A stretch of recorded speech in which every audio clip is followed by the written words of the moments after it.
Gimana kalau sebenarnya memang tidak ada ayat Quran yang mengatakan bahwa salat 5 kali sehari itu wajib?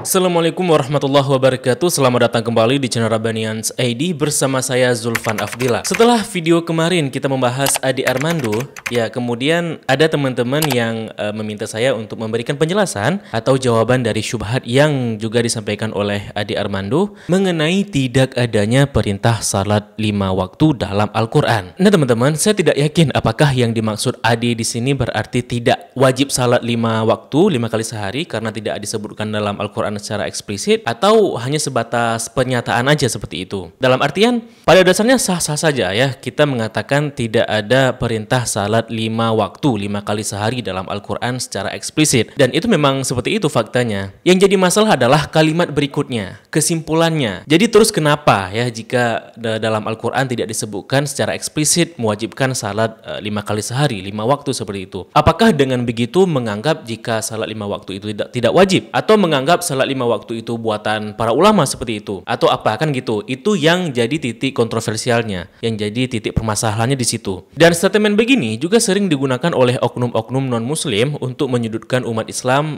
sebagai upaya permurtadan atau mungkin menyerang agama Islam seperti itu. Sebenarnya mengenai jawaban dari pertanyaan dari manakah kewajiban salat 5 waktu sedangkan dalam Al-Quran tidak disebutkan secara eksplisit. Nah, hal ini sudah dijawab oleh para ulama, ustadz, dan bahkan teman-teman dapat dengan mudahnya mengaksesnya di internet seperti itu. Karena masalah yang sebenarnya bukan soal mencari jawabannya dari pertanyaan-pertanyaan tersebut. Masalah sebenarnya di sini adalah ada di pertanyaannya. Nah, kenapa begitu? Karena pada dasarnya mereka bertanya bukan karena untuk mencari jawaban, melainkan sebagai senjata untuk menyerang, untuk mempengaruhi ataupun untuk membenarkan diri mereka, membenarkan pendapat mereka seperti itu. Ketika ada oknum non-muslim bertanya seperti itu dengan nada tendensius, apakah itu menunjukkan bahwa dia sedang mencari jawaban? Belum tentu. Karena bisa jadi dia bertanya begitu untuk mendebat kita. Terus apakah ketika kita sudah serapi mungkin dan komprehensif memberikan jawaban, mereka mau percaya?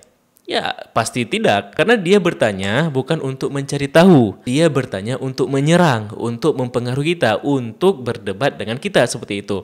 Itulah sebab kenapa suatu pertanyaan tidak perlu kita jawab. Enggak semua pertanyaan perlu kita jawab. Ada pertanyaan yang enggak perlu kita respon seperti ini. Namun kenapa terkadang kita harus menjawabnya dalam video seperti ini? Itu bukan karena untuk memberikan jawaban untuk si penanya ya, melainkan karena pertanyaan dan statement itu disebarkan ke publik. Oleh karenanya kita memberi jawaban. Bukan kepada si penanya, akan tetapi kepada penonton dan kepada pendengar, kepada publik seperti itu. Begitu pula dengan pernyataan Adi Armando. Jika pertanyaan atau pernyataan itu ditujukan untuk menegaskan jika salat 5 waktu itu tidak wajib atau dibuat-buat oleh ulama dan bukan dari Allah, lalu apakah ketika kita bisa memberikan jawaban secara kompleks, itu akhirnya membuat dia percaya? Oh, besar kemungkinan belum tentu. Karena walaupun kita jawabkan di hadis ada disebutkan mengenai salat 5 waktu, bisa jadi akan berkilah dengan mengatakan, oh saya maunya yang di Al-Quran bukan yang di hadis. Lantas saat kita memberikan jawaban secara dalil dari Al-Quran, kemudian berkilah lagi jika maunya ayat yang mengatakan secara eksplisit tertulis tentang 5 waktu seperti itu. Sehingga akan terus menolak, berkilah dan berkilah, Daniel seperti itu. Karena bisa jadi bukan sedang bertanya, dia hanya memberikan argumen untuk membenarkan keinginannya. Sehingga silogisme yang dibuat itu menjadi tertutup, terbatas. Dalam artian logika yang dibangun adalah jika dalam Al-Quran tidak disebutkan salat 5 waktu, maka tidak ada salat 5 waktu. Padahal kan ada disebutkan dalam hadis. Hanya karena dia membatasi hanya pada Al-Quran, maka informasi dari hadis di luar Al-Quran itu tidak diakui karena hanya dibatasi pada Al-Quran saja. Sama seperti dulu pernah kita buat video mengenai pembuktian kemukjizatan Nabi Muhammad SAW. Nah, oknum-oknum non-muslim ini kemudian menyangkali lagi kalau mukjizat-mukjizat itu ya tidak disebutkan dalam Al-Quran. Ya memang nggak disebutkan dalam Al-Quran secara langsung, tapi kan ada dalam hadis seperti itu. Tetapi mereka juga denial dan berkilah maunya mukjizat Nabi yang disebutkan dalam Al-Quran saja, bukan dalam mukjizat Nabi dalam hadis seperti itu. Karena Yesus disebutkan dalam Bible, mukjizat Yesus disebutkan dalam Bible. Nah, dalam pikiran saya, ya emang kenapa kalau disebutkan dalam hadis? Bukankah hadis itu juga sumber dalil dalam Islam? Kan begitu. Jadi pada hakikatnya bukan bertanya akan tetapi menyerang atau membenarkan pemahaman sendiri dengan silogisme-silogisme yang cacat. Kenapa cacat di sini kita sebut? Karena seperti yang kita simak tadi, jika logika yang dibangun itu atas dasar silogisme yang tidak berkonklusi. Contoh silogisme yang tidak memiliki konklusi atau yang salah itu seperti premis yang dibangun seperti ini.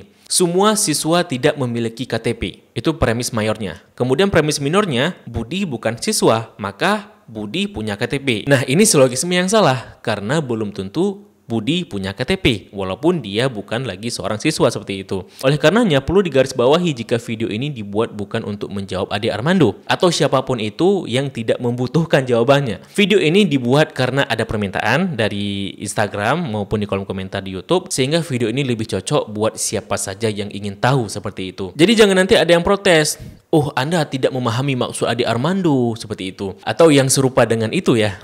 Karena pertama, saya di sini tidak membahas pernyataan atau pertanyaan dari Ade Armando secara personal. Kedua, seperti yang sudah saya paparkan, jika saya tidak mengklaim jika Ade Armando itu menolak kewajiban salat 5 waktu.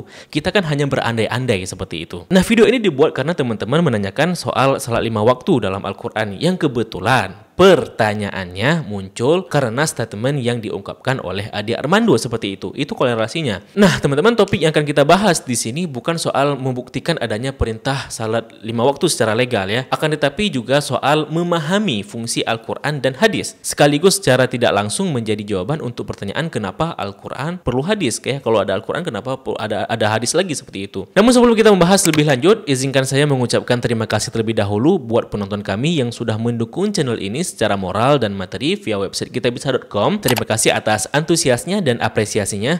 Semoga dukungan teman-teman diganti dengan yang lebih baik lagi, serta semoga dengan dukungan tersebut dapat mempercepat perkembangannya channel ini. Buat yang mau berpartisipasi, teman-teman dapat mengklik link kampanye kami di website kitabisa.com di kolom deskripsi video dan di kolom komentar tersemat di bawah video ini.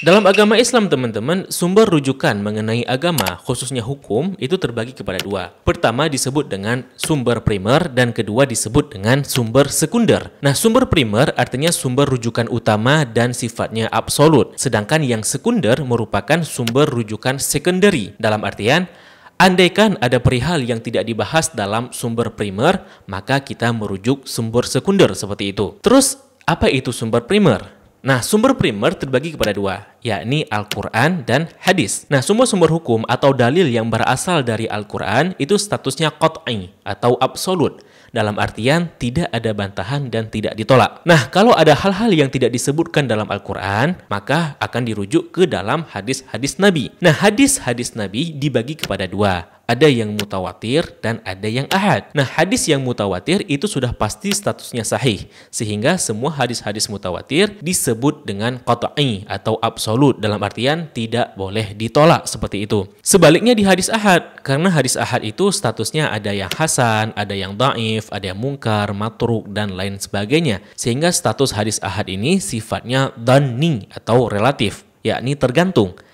apakah dia hasan, apakah dia hadis dhaif ataupun palsu seperti itu. Nah, hadis yang palsu tidak dapat dijadikan sebagai dalil hukum. Begitu pula hadis dhaif dalam suatu pendapat ulama tidak bisa dijadikan dalil hukum, khususnya dalam fiqih seperti itu. Nah, kemudian kalau misalkan dalam Al-Quran dan dalam hadis juga nggak ada, tidak disebutkan hukum dan perkaranya, maka kemudian kita merujuk kepada sumber sekunder yang disebut dengan ijtihad. Nah, ijtihad ini adalah upaya ekstraksi ayat-ayat Al-Quran dan hadis oleh para ulama untuk mencari hukum terhadap suatu perkara yang tidak disebutkan dalam Al-Quran dan hadis. Misalkan perkara-perkara yang ada di era modern ini seperti hukum main saham, hukum kripto, dropship, all shop, dan lain sebagainya, termasuk dengan perkara ibadah seperti gimana cara salat di luar angkasa seperti itu. Nah, ijtihad itu memiliki cabang yang sangat banyak. Namun yang disepakati oleh semua ulama ada dua, yakni qiyas dan ijma'. Qiyas itu merupakan cara mencari hukum agama dengan metode analogi. Sedangkan ijma' itu merupakan kesimpulan ijtihad para ulama yang banyak disepakati oleh mayoritas ulama. Nah, untuk waktu dan cara salat itu tidak perlu ijtihad, teman-teman, karena sudah dijelaskan dalam Al-Quran dan hadis. Ada banyak ayat yang menjelaskan tentang salat dalam Al-Quran, namun itu kan secara umum, sehingga penjelasan salat secara khusus dan spesifik kemudian ada dijelaskan dalam hadis seperti itu. Kenapa di hadis? Ya, karena fungsi hadis itu sebagai bayan, yakni penjelas. Dalam artian sebagai penjelas Al-Quran. Sehingga secara spesifik, secara rinci, secara praktis atau prakteknya, kemudian hal tersebut dijelaskan dalam hadis-hadis Nabi. Nah, ini juga salah satu bukti jika Al-Quran bukan karangan Nabi Muhammad. Karena firman Allah secara khusus dan perkataan Nabi Muhammad itu dipisah sedemikian rupa. Yang kedua, ini jawaban bagi yang bertanya, kan udah ada Al-Quran, buat apa lagi ada hadis? Ya, jadi fungsi hadis itu sebagai bayan, sebagai penjelas dari Al-Quran tersebut terhadap ayat-ayat Al-Quran seperti itu. Oke, jika memang hadis itu sebagai bayan atau penjelas dari firman Allah seperti itu ya. Tapi pertanyaannya lagi adalah, kenapa Al-Quran dan firman Allah itu harus perlu diperjelas lagi oleh sabda Nabi yang manusia, kan gitu? Jawaban paling sederhananya adalah, ya memang itu tugas Nabi sebagai utusan Tuhan, sebagai utusan Allah seperti itu. Sehingga yang ditetapkan oleh para Nabi, seperti Nabi Ibrahim, Nabi Musa, Nabi Isa, hingga Nabi Muhammad SAW, itu merupakan juga ketetapan dari Allah. Karena dalam Al-Quran disebutkan wa ma yantiqu anil hawa in huwa illa wahyu yuha, dan tidaklah apapun yang diucapkan olehnya yakni Rasulullah itu merupakan keinginan suka-suka Nabi, suka-suka Rasulullah SAW. Enggak seperti itu, melainkan wahyu juga dari Allah. Oleh karenanya hadis menjadi sumber rujukan kedua dalam Islam yang tidak dapat dipisahkan dengan Al-Quran. Walaupun nanti kita jumpai ada orang-orang atau aliran tertentu yang menolak hadis. Nah, nanti mereka disebut dengan aliran ingkarus sunnah, menolak otoritas hadis atau sunnah Rasul seperti itu. Mereka juga yang kemudian menolak salat 5 waktu karena tidak disebutkan dalam Al-Quran. Akan tetapi mereka sendiri yang akan kesulitan saat kita tanyai, lalu gimana cara salatnya seperti itu? Karena kan dalam Al-Quran tidak menjelaskan caranya seperti itu ya. Nah, mereka akan kebingungan sendiri dibuatnya. Bagi kita jelas, sebagaimana hadis Nabi, sallu kama ra'aitumuni usalli. Salatlah kalian sebagaimana aku yakni Rasulullah SAW salat seperti itu. Oke, kalau salat itu Allah yang perintah, tapi cara dan gerakannya dari Rasulullah. Jadi sebenarnya salat itu dari Allah atau dari Rasulullah seperti itu ya. Jadi teman-teman, salat itu statusnya tauqifi. Dalam artian caranya itu sudah ditetapkan. Nah, soal aspek tauqifi dan ijtihadi dalam agama ini sudah pernah kita jelaskan di video-video sebelumnya. Jadi please banget nonton dulu video-video sebelumnya supaya kita lebih mengerti seperti itu ya. Nah, karena para nabi dan rasul itu utusan Allah, maka pada hakikatnya ketetapan-ketetapan yang datang dari rasul itu sudah direstui dan begitulah yang diajarkan atau diwahyukan oleh Allah kepada rasul-rasulnya. Karena sekali lagi, sebagaimana bunyi ayat wa ma yantiqu anil hawa in huwa illa wahyu yuha, dan tidaklah apapun yang diucapkan oleh Rasulullah merupakan keinginan suka-suka Rasul, melainkan wahyu yang juga dari Allah seperti itu. Karena seandainya seorang nabi mengajarkan sesuatu yang tidak diridhai atau yang tidak diajarkan atau diwahyukan dari Allah, dari Tuhan, maka dia bukan nabi namanya ya. Karena firman Allah itu tidak hanya dalam Al-Quran. Ada juga firman Allah yang tidak disebutkan dalam Al-Quran, yang disebut dengan hadis qudsi atau hadis rabbani seperti itu. Apa bedanya hadis qudsi dan Quran? Bedanya hadis qudsi itu maknanya dari Allah, sedangkan lafadznya itu dari Rasulullah. Sedangkan Al-Quran itu makna dan lafadznya itu tekstualnya itu dari Allah secara langsung. Makanya nanti kenapa ayat-ayat Al-Quran itu terkadang Allah menyebut dirinya dengan kata kami, dengan kata aku, bahkan dia. Karena bukan Rasulullah yang mengarang, beliau hanya mengkopi secara harfiah tanpa mengubah sedikit pun. Kalau Al-Quran itu karangan Rasulullah, maka tidak ada yang namanya model ragam ungkapan tersebut. Nah, tentang ini pernah juga kita bahas di video sebelumnya ya. Oleh karenanya, di sini dapat disimpulkan bahwa salat yang disebutkan dalam Al-Quran kemudian secara rinci dijelaskan dalam hadis-hadis Nabi, termasuk khususnya soal waktu-waktu salat dan nama-nama salat seperti itu. Nah, soal penjelasan lebih detail tentang waktu-waktu salat dalam Al-Quran dan hadis akan kita bahas di video berikutnya. Berhubung ini video udah lebih dari 10 menit ya, dan kebiasaan tonton kalian itu dari data yang saya lihat umumnya menonton video-video dari Rabbanians ID itu 6-10 menit saja seperti itu. Oleh karenanya, sambungannya ada di video berikutnya insya Allah setelah video ini, dan di video berikutnya akan lebih menarik lagi karena kita bukan hanya membahas soal waktu salat, tetapi juga soal kenapa salat itu diwajibkan. Dalam artian, kan dalam Al-Quran tidak disebutkan jika salat itu wajib ya. Tidak ada ayat yang memiliki kata wajib untuk salat seperti itu. Lantas gimana cerita para ulama menyimpulkan jika salat itu wajib, kan gitu. Nah, insya Allah akan kita bahas di video berikutnya. Kira-kira bagaimana pendapat teman-teman tentang video ini? Tulis di kolom komentar. Kalau video ini memberikan banyak manfaat, mari dukung channel ini dengan klik tombol subscribe dan juga tombol loncengnya supaya teman-teman mendapatkan updatean dan notifikasi mengenai video berikutnya seperti itu. Serta kalau channel ini layak didukung secara material, teman-teman juga dapat klik link kitabisa.com di kolom deskripsi maupun di kolom komentar tersemat. Terima kasih telah menyaksikan. Mohon maaf apabila ada kesalahan. kesilapan dan kesalahan. Sampai jumpa di episode berikutnya. Saya Zulfan Afdillah, mohon undur diri. Billahi taufiq wal hidayah. Wassalamualaikum warahmatullahi wabarakatuh. Salam damai.